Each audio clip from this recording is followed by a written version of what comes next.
Sumo, one of the biggest sports in Japan, probably the second biggest sport in the country behind baseball, which, trust me, is absolutely massive. Now, what is sumo wrestling, you ask? Sumo is when two massive dudes who are known as zishiki, who can weigh anywhere between 100 kilos all the way up to 200 kilos, battle each other to see who can make the other one fail first. To win a bout in a sumo match, you have to make your opponent step outside of the dojo, which is the ring where you fight. You have to make your opponent step outside the ring, which is approximately 4.55 meters in diameter, or make a part of the body other than the feet touch the ground. Sumo wrestling tournaments.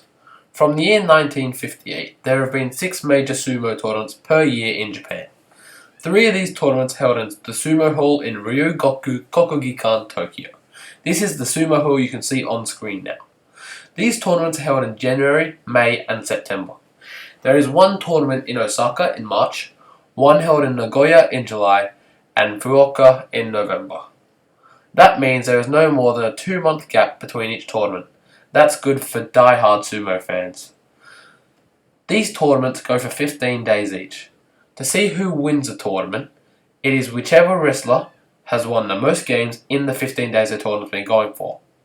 Tournaments usually start in the morning with lower grade wrestlers who are known as the Jonokuchi, and around 6 PM is when the big guys start, who are known as the Rishiki. And for your knowledge, this guy on screen weighs a quarter of a ton, 250 kilos. A brief history of sumo wrestling. Sumo is said to have started over 2,000 years ago. The first ever recorded wrestle happened when Emperor Yurayaku ordered 2 half-naked women to fight to see if he could get his competitor, who never messed up, to mess up. The competitor did mess up and subsequently got executed. That's one way to see if your carpenter's good or not. Back in the day, sumo gatherings were held to give good luck to good harvests and peace to the upcoming season. And compared to today, sumo had many types of different fighting in it. It had boxing, tackling, and more techniques to win a bout. It also meant there were very few rules, which made it fun. And finally, during the Kamakura period, 1185 to 1333, sumo was used to train samurai and to settle disputes. That's all for today. Thanks for watching, and we'll see you next time.